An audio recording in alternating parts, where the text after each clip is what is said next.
You're joining us for a BBC News special programme live in Kyiv, 4 years to the day since Russia launched its full-scale invasion of this country. Whether you're listening, watching or streaming this programme, you're very welcome. Over the next half hour, we're going to look at the impact that war here has had on Ukraine and in Russia too, and how realistic are any hopes for peace. Stay with us.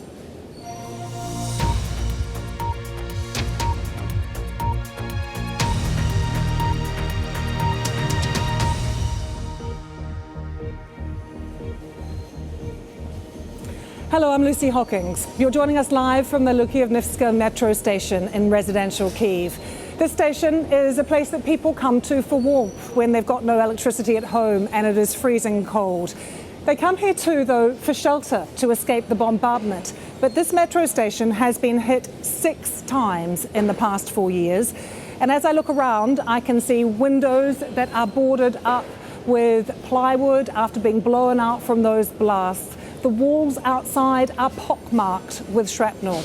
And as you can see, it's rush hour here. The station is busy as normal life continues in Kyiv, even on such a solemn day for the city. Over the next few minutes, we're going to hear from those on the front line of the war, as well as from our Russia editor, Steve Rosenberg in Moscow, about the cost of the war, the public mood in Russia today.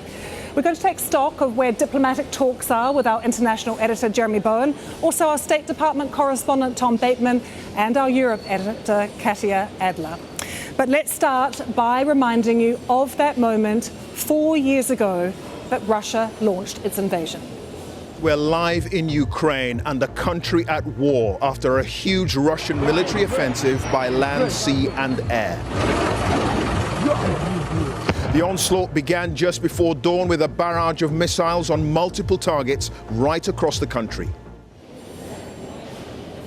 Here in Ukraine, the war has taken a massive toll. The Ukrainian government putting the official number of people killed since February the 24th, 2022 at 70,000. The unofficial numbers, though, are so much higher. The website Ukrainian Losses estimates the military death toll as more like 92,000. Many here, though, say that number is much higher. Casualties mounting in Russia as well. The Center for Strategic and International Studies reports that up to 325,000 Russians have been killed. And again, those figures could be much higher. A BBC investigation has been able to identify the names of about 200,000 Russians who have died.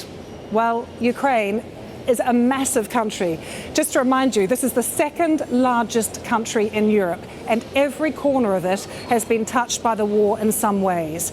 We've heard so many heartbreaking stories, and one of them is this generation of babies who have been born to fathers killed on the front line. The BBC Ukrainian service has spoken to some of those now forced to raise their children single-handedly. This is one mother's story.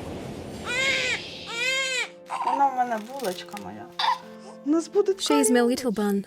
Her eyes will be brown. They will be just like her dad's. He always dreamed we would have a girl. He used to say, "I'm going to have a daughter," but he never ever found out. His military knapsack. Here is his favorite watch. It beeps at certain times of the day. At first, I even talked to this watch. I thought it was my husband talking back to me.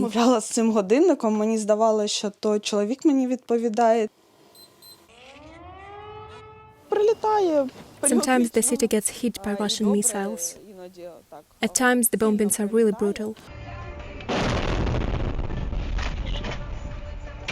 But I only started feeling scared when the baby was born. After my husband died, nothing could scare me anymore. It's a heartbreaking day for so many people here in Ukraine as they reflect on what the past 4 years has been like. And with me here in Kyiv at the metro station is our Ukrainian service correspondent, Zhana Bespiachuk. Zhana, how are people feeling today? Hello, Lucy. This is a very difficult question. After 4 years of the full-scale war, first of all, what it's important to mention that it's a very sad day for Ukrainians. These days, the Russian invasion on this particular day 4 years ago tore apart the lives of millions of people. And you can't forget this. And many people can't forgive this too. Why? Because, of course, first of all, what we have to remember on this particular day that so many families lost their loved ones. Tens of thousands both civilians and military were killed by this war, and just not far from where we are standing now. I remember this day very well. At the end of December 2023, just in a minute, 33 people were killed, all civilians, very, very close to this place where we are now. So that's the first point. But the other point is that, of course, I think today the biggest achievement, even the real win, which Ukrainians feel they have already, that's that the sovereignty of Ukraine has been preserved, defended. So what would people accept in terms of any kind of peace deal, Jana? The first point is that the majority oppose the idea that Ukraine has to withdraw from the territories which are controlled now by Ukrainian forces in the east of Ukraine, and which Russia claims to get within the possible future peace deal, wants to get them. So this idea is rejected by the majority of people in this country, despite the huge costs and the entire pain that people have to go through. That's the first point. The other point, of course, the security guarantees is the key thing. So if we look at the polls, we can see that some people consider that territorial issue can be somehow solved in exchange for very firm and long-lasting security guarantees. We're going to be talking about some of those security guarantees in the special program. Jana, thank you so much for being with us. Well, as we've heard, the conflict has moved at different paces over these past 4 years. There were those initial rapid gains by the Russian forces before being pushed back.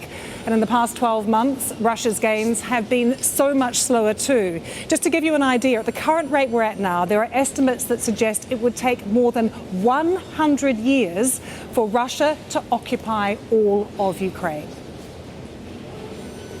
Well, President Zelensky has relentlessly travelled the world. We've heard him so many times in capitals right around the world making the case for Ukraine. And this was his message to his people this morning. One day I want to come here with the President of the United States. I know for certain, only by coming to Ukraine and seeing with one's own eyes our life and our struggle, feeling our people and the enormity of this pain, only then can one understand what this war is really about. Well, let's take you to our international editor, Jeremy Bowen. He is here with us in Kyiv and has recently been to the front line. Jeremy, give us an idea of how fierce the fighting is on the front line and also how you expect the next year to unfold. Well, it's constantly tense. Drones are first and foremost the weapon of choice for both sides in that area. They're now, instead of there being a precise front line as you might have thought of in the past, a confrontation line, there's now what they refer to as a kill zone, about 20 kilometers back either side from that line of confrontation, where drones rule the roost, where it's really dangerous to move on the ground, and where they are using ground drones to carry wounded and supplies rather than risk the lives of soldiers moving around in that atmosphere. What I would say is I don't get any sense that the Ukrainians are about to collapse in any way, nor do I get any sense that the Russians, despite the fact they are grinding forward really, really slowly, that they have the capacity or the ability, the number, the necessary proficient troops to break through and to exploit that breakthrough. So I think in terms of that battlefield, it's pretty static, but of course it's a big feature in, as you've been discussing, in the ceasefire talks officiated over by the Americans in Geneva, because of course the Russians, and they've had some support from the Americans in this, are saying, well, that 20% of Donetsk, which is where I was, which is still in the hands of the Ukrainians, they'd like it, please. And Jeremy, when you talked to President Zelensky this week and sat down with him, how was he? What was it like talking to him? And what did he say about those prospects for peace?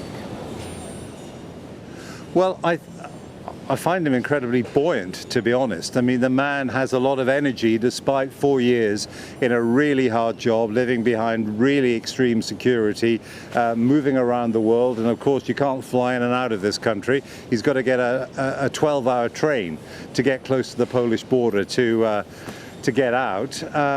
So I think that he's someone who said to me anyway, he said, look, Ukraine, can win this war, of course, with the support of its allies, partners as he called them. And he also said, when I asked him about the fear certainly that President Joe Biden used to have about President Putin's nuclear saber rattling, fears of a possible Third World War, well, at that point, President Zelensky said, Putin's already started the Third World War, and what Ukraine is doing, in his opinion, is essentially stopping Putin and Russia from expanding it further. There are question marks. Would they have the capacity to do that? What they absolutely do have, of course, is a huge nuclear arsenal. And it's certainly my analysis that Putin's got too much at stake in this war. He's not going to stop it unless he can get something which he can hold up as a significant victory. And that's something which I think Zelensky does not want to give him. Jeremy, thank you. Well, let's now turn to Russia. We are getting reports that Russia has suffered more injuries and deaths than any major power in any war since World War II. But in the face of mounting casualties, President Putin shows absolutely no sign of backing down. Let's have a listen to him speaking earlier. They can't inflict a strategic defeat on Russia. They just can't. But they want it so badly. They can't live without it, or at least they think they can't. They are determined to inflict Russia a defeat and are looking for any method, absolutely any. They will push themselves to some extreme point and then regret it. Live to Moscow now, let's talk to our Russia editor, Steve Rosenberg. Steve, what's your sense around the public mood there at the moment? Lucy, when I talk to Russians in the towns and the villages and the cities that we visit, it's not we're pushing for victory that I hear most. It's we're hoping for peace or some kind of negotiated settlement. I think there's a real sense of fatigue here after 4 years of war. And that is because I think more and more Russians are being impacted by this war. First of all, the human cost. I think more and more people know family members or friends or relatives or neighbours or friends of friends who have been fighting in Ukraine, but also people are being hit by the economic effects of 4 years of war and 4 years of sanctions. So prices are higher in the shops, utility bills are going up, taxes are going up. And I went to a town, a 6-hour drive from Moscow the other day, and everybody was talking about higher prices and higher utility bills. Not everyone connects that with the war, but I think more and more people are.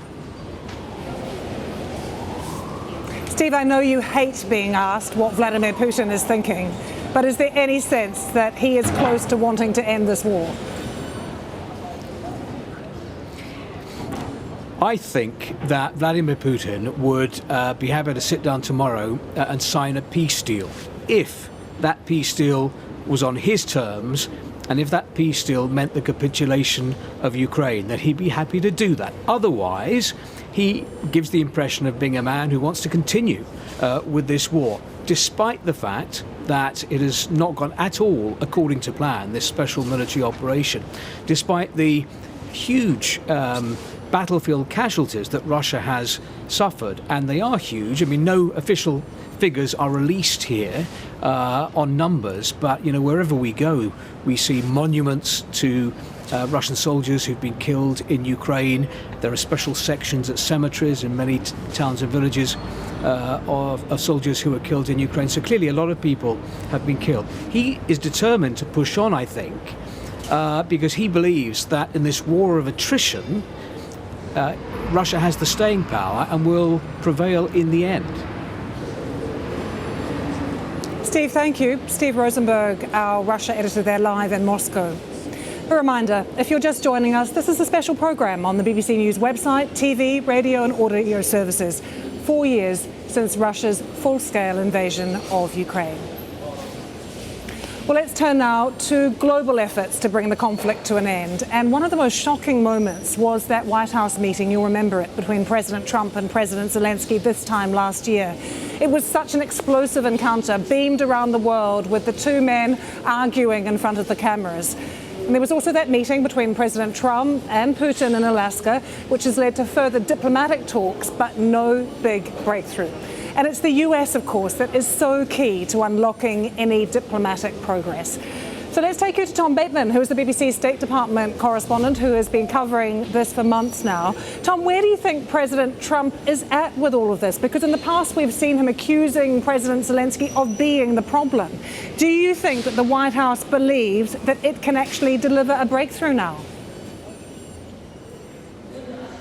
Well, it's certainly been pushing, it would say, both Russia and Ukraine to do so. But the reality about this, Lucy, is, and I've seen this repeatedly now from within the administration, is officials believe that the president's increasingly frustrated with Volodymyr Zelensky. Basically, there are those in the administration at senior levels who have seen, and you played that tape there, what amounted basically to an ambush of the Ukrainian president last year in the Oval Office, who see Mr. Zelensky as recalcitrant, as not moving on this issue of territory, which is in the end the core block to progress in these now trilateral talks between Russia and Ukraine, with the Americans there, they say, as mediators, and another set of talks due to take place, we think, this Thursday in Geneva.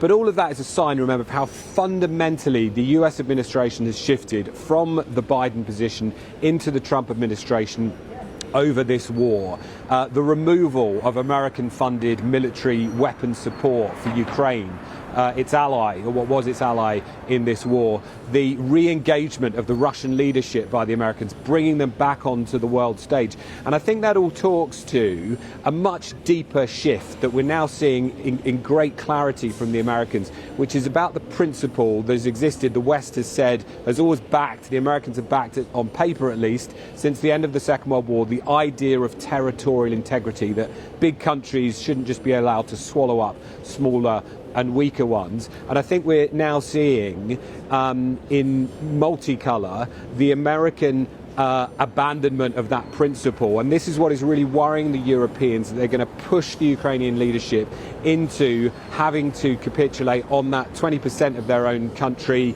giving up parts of the Donbass that the Russians do not even occupy at the moment, that is still under Ukrainian control. And the biggest signal, I think, in the last couple of months to the Europeans and the Ukrainians, the Americans are really ditching that historical principle, was over the issue of Greenland. President Trump's willingness, his desire to try and annex Greenland, even the implicit and then really the explicit threat of force against his own allies to do that. And so the Europeans and the Ukrainians have looked at that and said, well, clearly the Americans have shifted that far that the idea of backing, the idea of a principle of trying to deter future territorial takeover is not one the Americans are prepared to support. What they want is a deal. They want to bring the Russians back onto the world stage. They see it in America's economic interests to do that. And fundamentally, I think that's why the Ukrainians are feeling more of the pressure at the moment.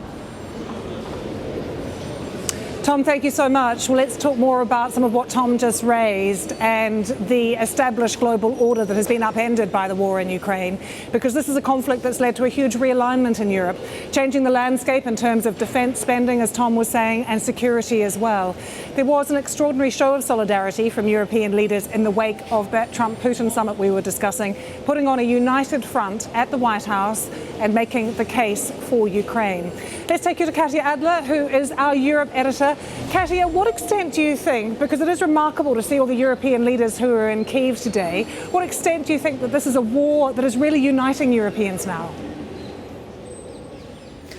I think it's, from top to bottom, really, because definitely from the population of Europe, there was an outpouring of empathy, sympathy for the Ukrainians. And just think about how many Ukrainians who felt forced to leave their homeland and look for shelter elsewhere have been taken in across the continent. I don't know if you can see that big arch behind me in central Brussels there, lit up in the colours of the Ukrainian flag. I think, though, in the last 4 years, there have been four main uniting effects in Europe, Lucy, definitely from a defence and security point of view. Because you may remember 4 years ago, so many European countries said, no, Vladimir Putin, he's never going to do this. He's never going to launch this full-scale invasion of Ukraine. It just doesn't make sense. And he did. And it's become the biggest conflict on this continent since since the Second World War. That certainly woke Europeans up. Number two, there's a real realization, you hear it from Volodymyr Zelensky over and over again, that Russia needs to be defeated in Ukraine. Otherwise, Vladimir Putin will also be tempted to look elsewhere in Europe. There's a realization across Europe, particularly those countries that neighbour Russia, that are in the Russian neighbourhood, whether it's the Baltic states or to the Nordic state, Poland, who really feel the cold there and who say this is an attempt by Vladimir Putin not just to take Ukraine, just of course in inverted commas, but also to reorganise the security infrastructure in place in Europe since the end of the Cold War. What does that mean? Well, it means that this continent has become increasingly Western focused since the end of the Cold War, and Vladimir Putin doesn't like that. He wants to change it, and that has united European minds in the way of how to stop it. Another thing that has brought Europeans together is Donald Trump. Very clearly under Donald Trump, as we were just hearing there from Tom Bateman, he has made it very clear to Europeans they can no longer just rely on the US for their security and defence as they have done for decades and decades. So they need to take responsibility themselves. They need to think about joint procurement programmes, particularly through NATO, for example. It's also healed rifts like Brexit. After the UK left the EU, there was a lot of bitterness between many other European countries and the UK. That has disappeared because the UK has taken a leading role in supporting Ukraine, and that has also helped bring European countries together. And briefly, Katia, tell us a bit more about that, about the money, because there's been this huge impact on defence spending. What role do you see Europe playing in the future of Ukraine? It's already playing a massive role, Lucy, because we don't have direct military aid anymore from the United States. It was the biggest donor beforehand, before Donald Trump returned to the White House. You still have old contracts from the Biden administration where they're still being delivered. Lots of American weaponry and armaments coming still to Ukraine, paid for by the Europeans. So defense, but also reconstruction. Ukraine will be looking to the Europeans really to carry the biggest burden, even though the Europeans say, well, Russia should pay reparations. And just a very quick word on Ukraine. Admiration across the continent. 4 years ago, when Russia launched that full-scale invasion behind closed doors, many European leaders just thought Ukraine wouldn't last. And now, look, it is leading the way in drone technology, modern warfare in so many ways. So it's not just Ukraine looking to Europeans. Europeans are looking to Ukraine to learn from them from a military perspective as well. Katia, thank you so much. That solidarity around Europe is really being felt here in Kyiv today. But the other thing is, throughout the war, there have been some iconic moments of courage and resistance. And most recently, we saw it at the Winter Olympic Games, when a Ukrainian skeleton racer was banned for wearing a helmet, which showed the faces of Ukrainian athletes killed in the war. He joined me here at the metro station in Kyiv just a short time ago. The idea was to honor my fellow athletes, and I believe also for them. Many of them were Olympians, some of them were representative of Olympic sports. And I think for them it was, in some point of life, it was a dream to be an Olympian. And my idea was to bring them with me on a competition day, so they also can take part on these Olympic Games. And also, of course, it's a way to honor their families. And I think for families, it was very important. I read already some comments from the media, from family members, and they were very thankful for that. And I think for me it was the biggest win.